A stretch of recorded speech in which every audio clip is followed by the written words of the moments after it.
Xoş gördük əziz dinləyicilər. Çox təəssüflər olsun ki, dünənləri Azərbaycan-Gürcüstan sərhəddində Türkiyəyə məxsus olan C-130 təyyarəsi Lockheed Martinin istehsal etdiyi təyyarə qəzaya uğradı və 20 şəhidimiz var. Başın sağ olsun vətən, başın sağ olsun Türkiyə. Əlbəttə bu hər ikimizin ağrısıdır və nəzərə almaq lazımdır ki, bu heyət paraddan gedirdi.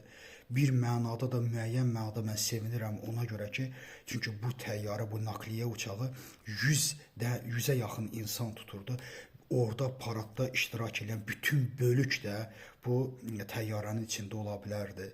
Amma şükürlər olsun ki, 20 nəfər şəhidimizlə bu məsələ tamamlanmış oldu. Hələ ki 20 şəhidin olduğunu deyirlər. Samolyotda nələr olub biz onları bilmirik. Hətta F-16 təyyarəsinin də olduğu barəsində məlumatlar var.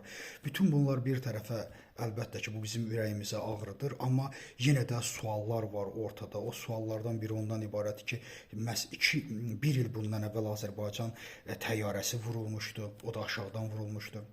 Ondan əvvəl İran prezidenti, ondan da əvvəl Xəzərin üzərində Azərbaycanın idarə etdiyi, Atakişiyevin, qəhrəman pilotumuzun idarə etdiyi təyyarə də, qırıcı da radardan çıxmışdı.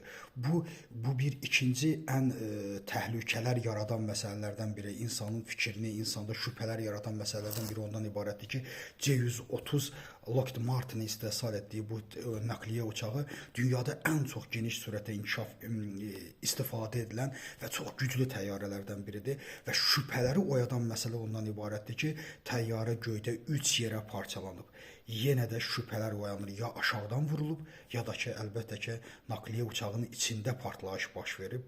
Mən düşünürəm bu böyük bir mesajdır və ciddi surətdə yoxlanılacaq, əlbəttə istintaq aparılacaq və həqiqətlər üzə çıxacaq. Türkiyə və Azərbaycan xalqı bir daha başın sağ olsun.